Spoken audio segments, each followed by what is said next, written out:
Bom dia a todos que nos acompanham, bom dia a todos que nos ouvem.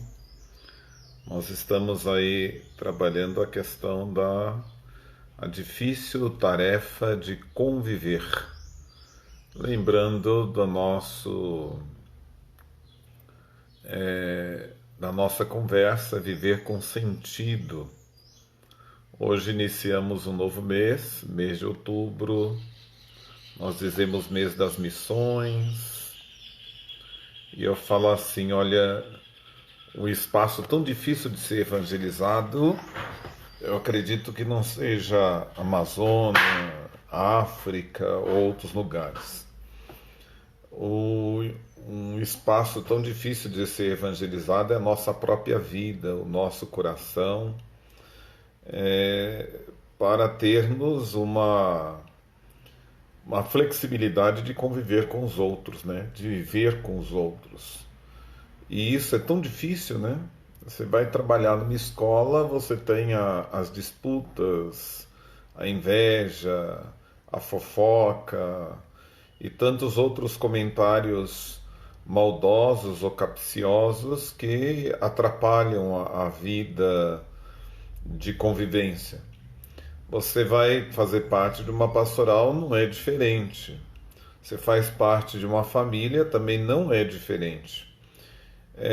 No casamento também não é diferente.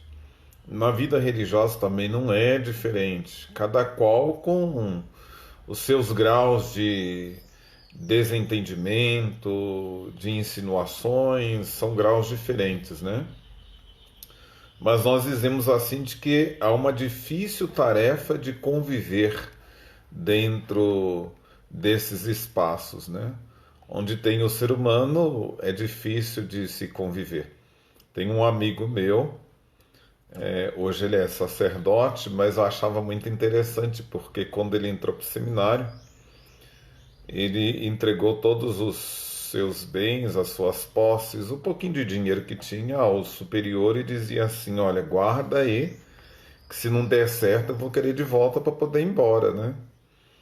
E aí então ele fica um bom tempo nessa casa religiosa e eu estava como superior da casa, né?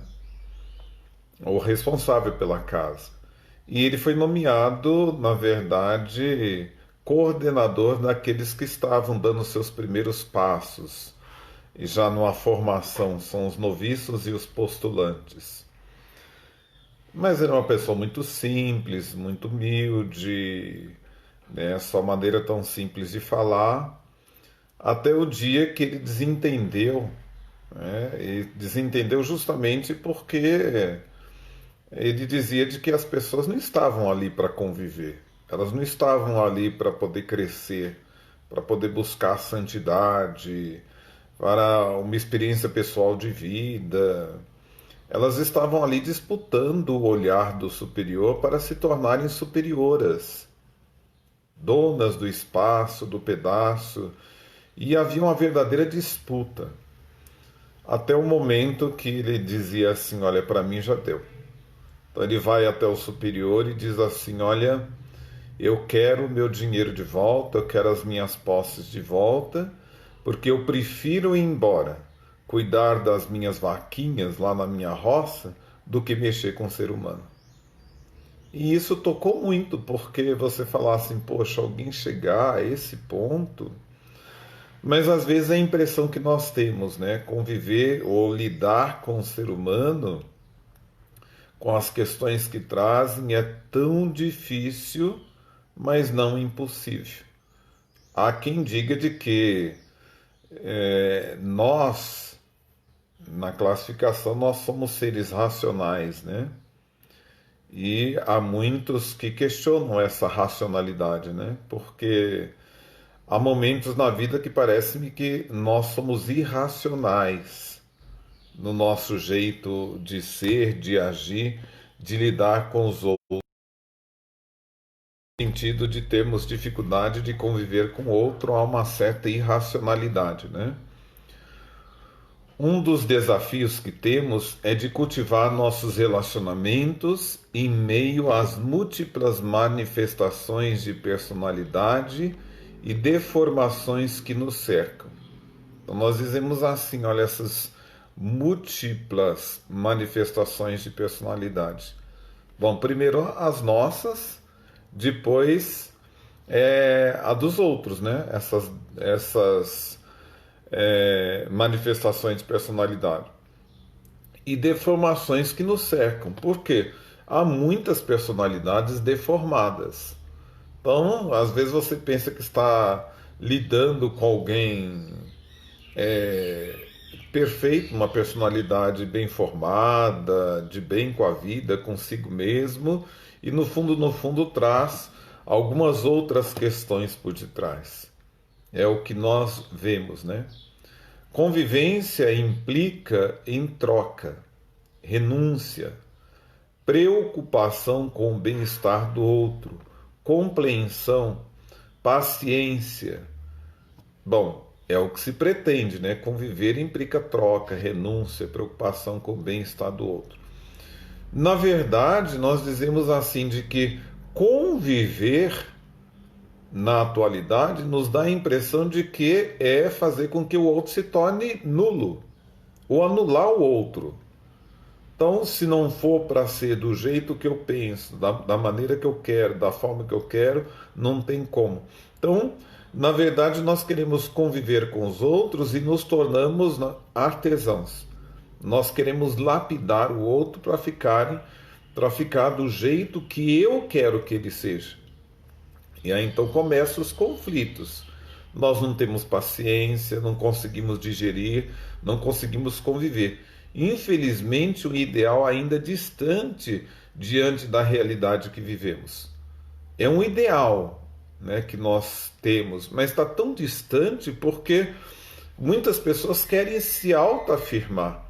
Elas se afirmam e de tal maneira que elas querem não só se afirmar, mas ocupar todo o espaço sufocando o outro.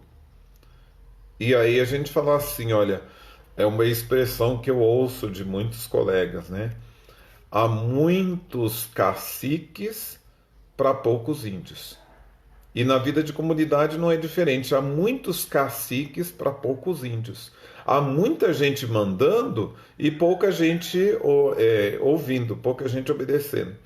Eu tive, na minha primeira aula do curso de psicologia, um professor dizia assim, abra a porta aí que dá para o corredor, né? E alguém dizia assim, não, se abrir a porta nós não vamos ter aula, porque está uma confusão lá fora. Então quando alguém abre a porta, ele fala assim, nossa primeira aula, prestem bastante atenção. Olha como o povo fala. Aliás, o povo não fala, o povo vomita na ansiedade, nessa angústia, nesse desejo de vomitar suas palavras, seus anseios. E aí então ele diz assim, olha, é tão interessante porque parece-me que está todo mundo falando. Vocês já observaram que não tem ninguém ouvindo? Não tem ninguém escutando? Porque as pessoas não têm mais paciência para ouvir os outros. Elas querem também colocar para fora, porque possivelmente na vida delas também não há ninguém que faça isso. Eu costumo, quando a pessoa é muito de ocupar o espaço e definir as coisas e já chegar mandando, a primeira pergunta que eu faço para quem está próximo, essa pessoa é solteirona? Este é solteirão? Mora sozinho, mora com os pais, como é que é? Para poder entender por que a pessoa tem aquela atitude, aquela forma, aquele jeito. Olha, talvez o nosso maior problema seja a falta de capacidade que temos de olhar o outro sobre a perspectiva da nossa própria vida. Quando assim fazemos, negligenciamos os nossos fracassos e potencializamos o fracasso alheio. O que dificulta ainda mais as nossas relações é o sentimento de achar melhor ou mais santo do que o outro. Nós achamos que a gente sabe tudo. Olha, se tem uma coisa que me incomoda é as pessoas já chegarem para você definindo, como se ela soubesse tudo. Tá lá, Um problema do. Um problema, vamos dizer assim, do fogão. O fogão que você tem na tua casa. Aí você chega para a pessoa e fala assim, olha, precisamos ver por que que esse fogão está dessa forma. Não, o problema do fogão é isso, isso, isso. Mas você já viu? Não, eu não vi, mas já sei, é isso. E aí você fica assim meio assustada, a pessoa, bom, se ela já sabe, por que que ela não consertou? E aí de repente você fica imaginando, para que que tem alguém que entende tudo de fogão? Você pesquisou? Não, não pesquisei, não precisa, não, eu sei. E às vezes não tem nada a ver com fogão, mas sim com botijão de gás. Mas a pessoa insiste em dizer que ela sabe.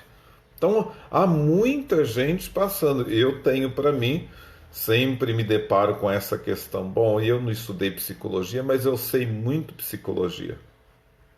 Eu olho bem e falo, meu Deus, estudei 6 anos e ainda fiz grande período de estágio e me deparo com alguém que mal tem o segundo grau e que diz que sabe mais de psicologia do que eu. Que bom. Vou encaminhar meus pacientes, as pessoas todas, para ver se ele consegue, se a pessoa consegue dar conta. Bom, quando assim fazemos, negligenciamos os nossos fracassos. O problema é que tal sentimento se manifesta numa forma de religiosidade esvaziada de vida e cauterizada nos corações. Há um esvaziamento, né? As pessoas se dizem cristãs no campo da religiosidade, no discurso de humildade, num discurso de inspirar a sua vida na palavra, no evangelho e na vida dos santos. Digo também que é apenas um desejo, né? E muitas das vezes um desejo vazio de expressão.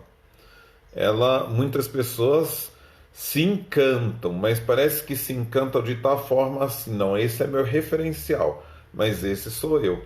Então há um distanciamento do real e da fantasia, né? E aí a gente vai viver na própria vida. Brincamos que estamos trabalhando para a nossa santidade, brincamos que nós temos uma fé capaz de nos dar a condição de viver a humildade, o amor, a solidariedade, a partilha. Brincamos que nós temos paciência, brincamos que nós amamos, nós vamos brincando. É uma utopia religiosa. Agimos por trás de uma capa de piedade retórica e de um ativismo religioso que chamamos de compromisso, mas que mascaram verdades sobre nós mesmos. Olha, é a capa. O Jung diria assim: nós usamos máscaras, né? Não vamos usar essa expressão, senão as pessoas vão começar a tirar as máscaras físicas e aí nós vamos ter problema. Mas há uma expressão, a verdade, de que nós usamos uma capa.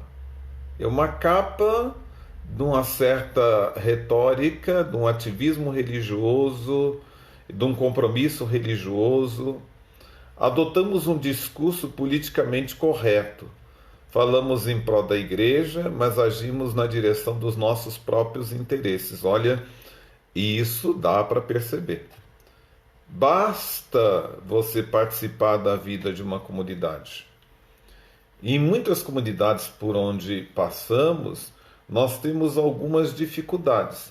Dentre tantas, a que mais pega são pessoas que se sentem donas do pedaço e do espaço.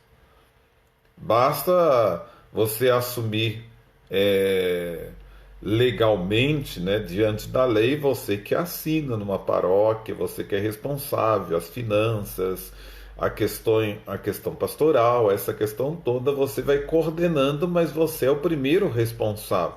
Diante das autoridades civis, quem vai ser cobrado é você mesmo.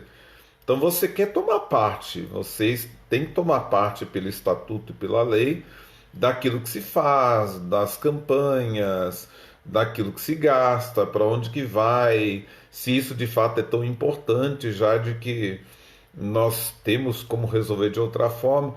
Mas não, quando você chega e quer assumir as rédeas daquilo que é de direito, da tua responsabilidade, sempre tem pessoas que vão te achar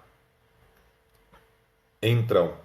Para não dizer outras coisas, né? Chato, já vem o mandão, é enjoado.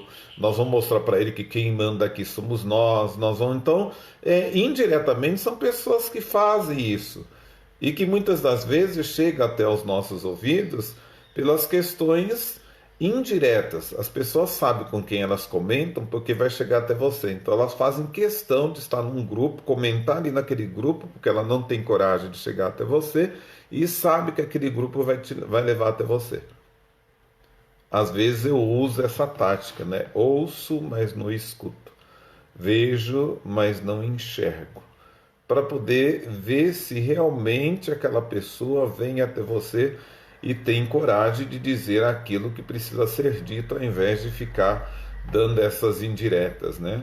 Mas a gente fala assim, há muita gente ali que não aceita essa organização.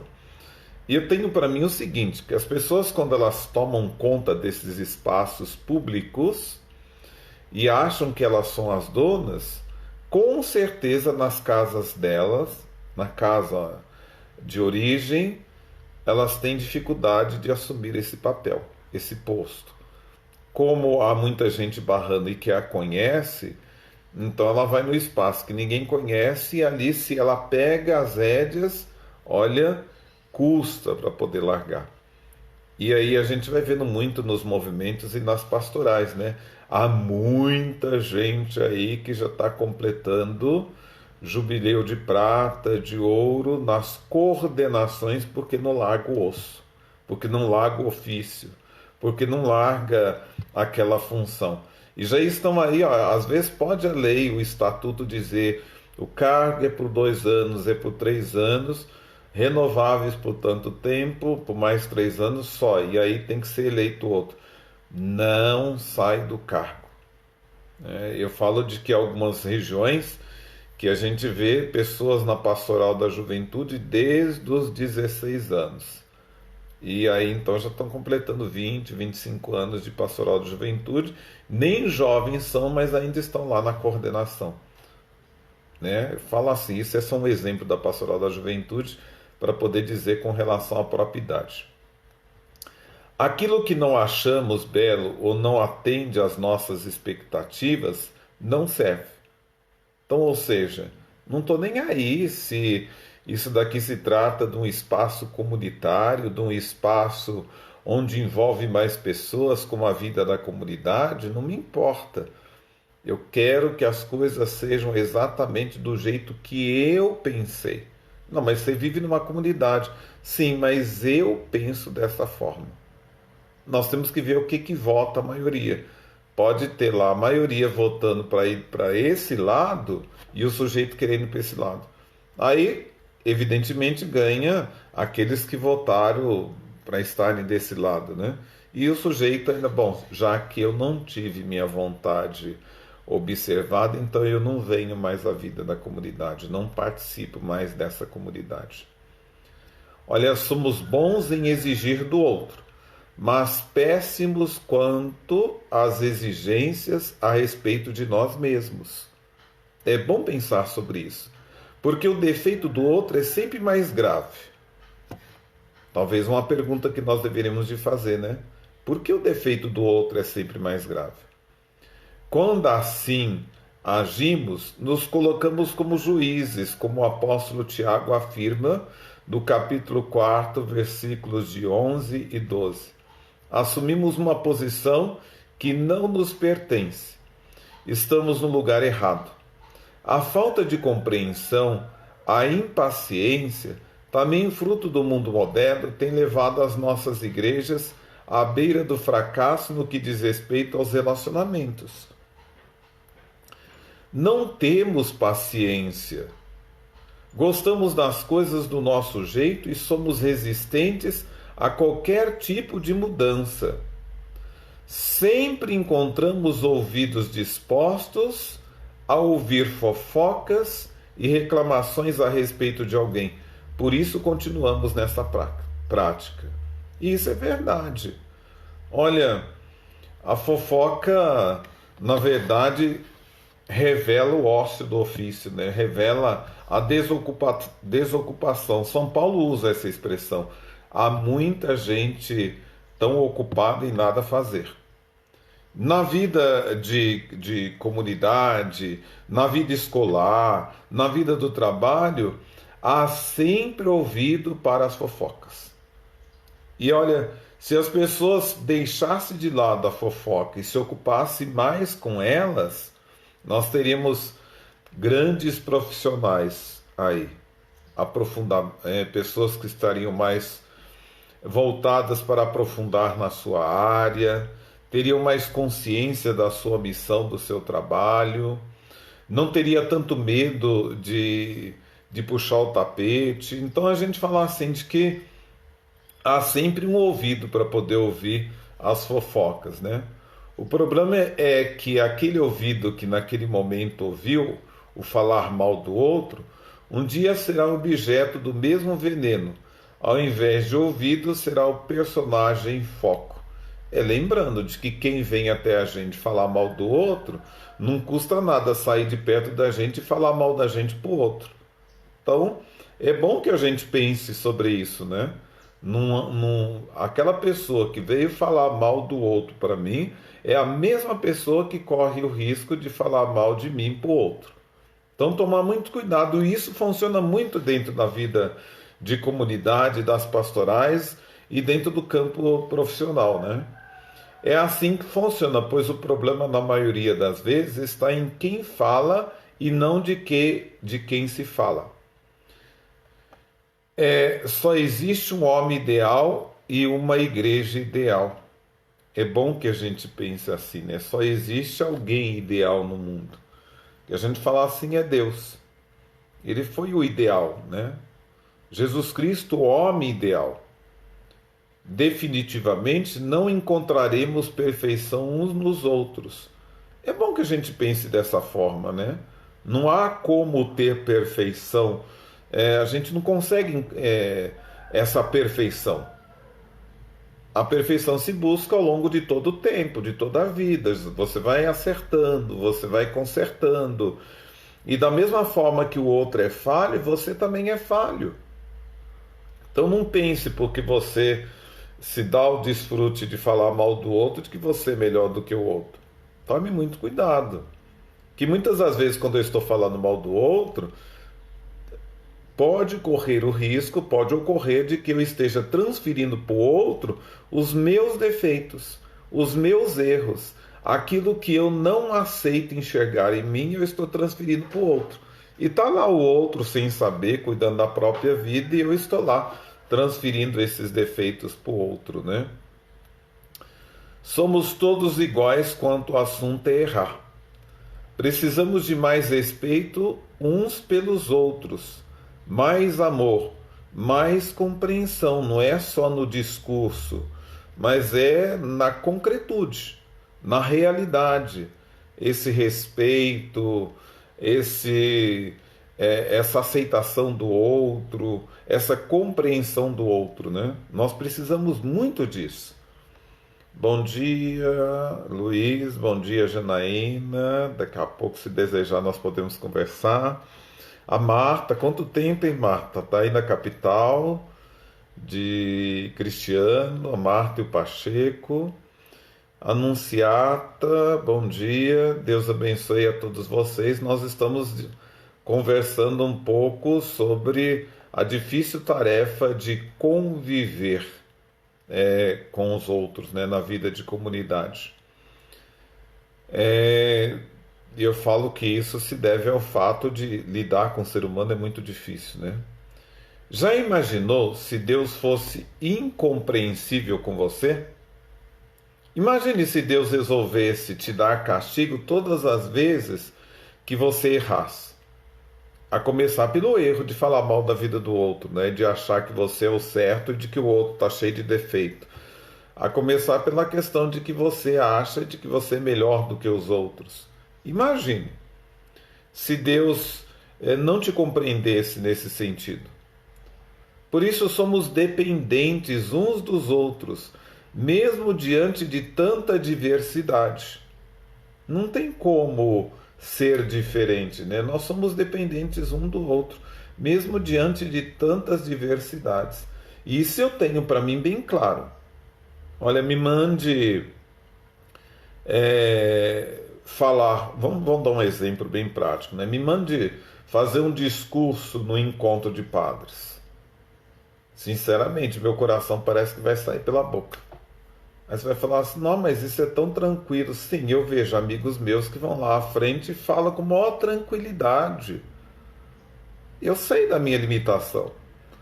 Mas me mande fazer uma pregação na igreja, eu vou com maior tranquilidade, como se eu estivesse conversando. Amigos meus falam assim, nossa, você fala como se você estivesse dialogando, tudo gravado na cabeça. Eu tenho tanta dificuldade de fazer. Olha, nós nos enriquecemos nessas diversidades, nessas diferenças. Há pessoas que gostam de dirigir, há outros que não gostam, há outros que dirigem tão bem, outros que são um fiasco, né? Um fracasso para dirigir. Eu adoro viajar, mas detesto dirigir. Mas como eu gosto de viajar, então eu enfrento essa possibilidade da direção. Mas se eu tenho alguém que gosta de dirigir, gosta de viajar, que vai junto comigo, melhor ainda. Então falando assim, olha a riqueza de um completar o outro. Então isso é que ajuda.